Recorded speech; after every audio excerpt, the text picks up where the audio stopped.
morning. Welcome aboard. Dragon, SpaceX, comm check, ground. SpaceX landing on Mars. This is where world is going.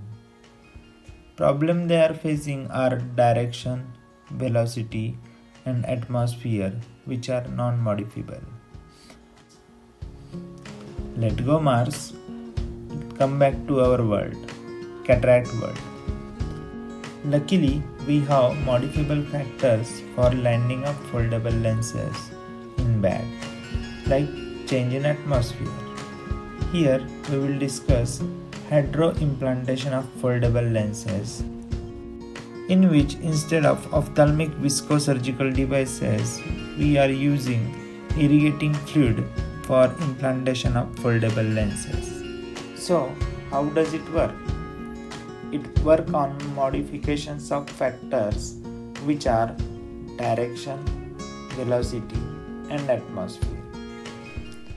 Coming to first modifiable factor, that is atmosphere. We are replacing high viscosity substance like OVDs with low viscosity substance like irrigating fluid. Irrigating fluid forms a closed chamber like OVDs with less friction to foldable IOLs. Irrigation cannula passed to halfway to pupil through side port, and one opening of cannula is directed towards cornea and other towards PC. It inflates anterior chamber and then IOL cartilage is inserted through the tunnel.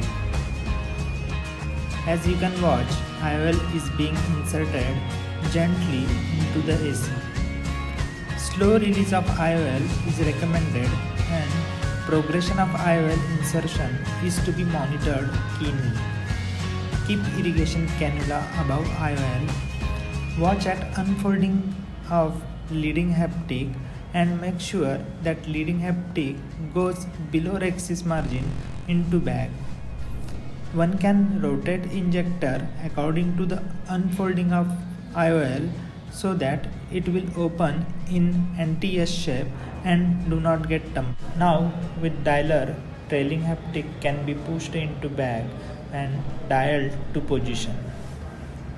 As the name suggests, hydrophilic lenses remain drenched with fluids and having lesser recoil memory, so more pliable in aqueous environment. So, hydroimplantation of hydrophilic lenses is easier compared to hydrophobic lenses. Hydrophobic material have better optics and higher memory. Hydrophobic lenses repel water or aqueous fluid and don't let these fluids accumulate in or around it. That's why they have lesser chances of PCO compared to hydrophilic lenses. Due to its higher memory and larger haptics, these lenses do not recoil easily, and this problem is exaggerated during hydroimplantation, as you can see. Compared to imported hydrophobic lenses, Indian hydrophobic lenses have higher memory and they don't recoil easily.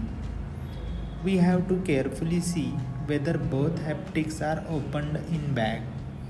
Sometimes one haptic may remain folded or may remain in sulcus or both.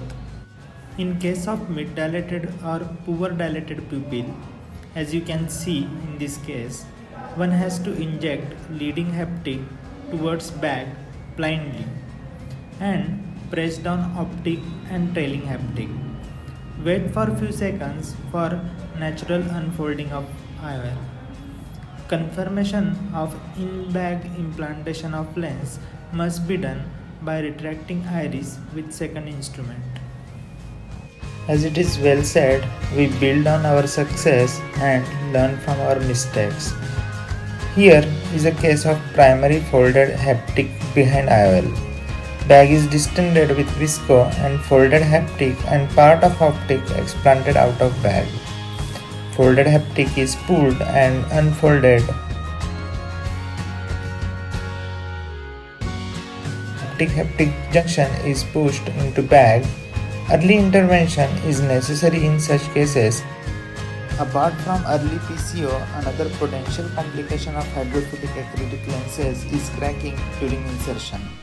Here is a case of cracked hydrophilic intraocular lens which is noticed on post-op follow-up dilated examination.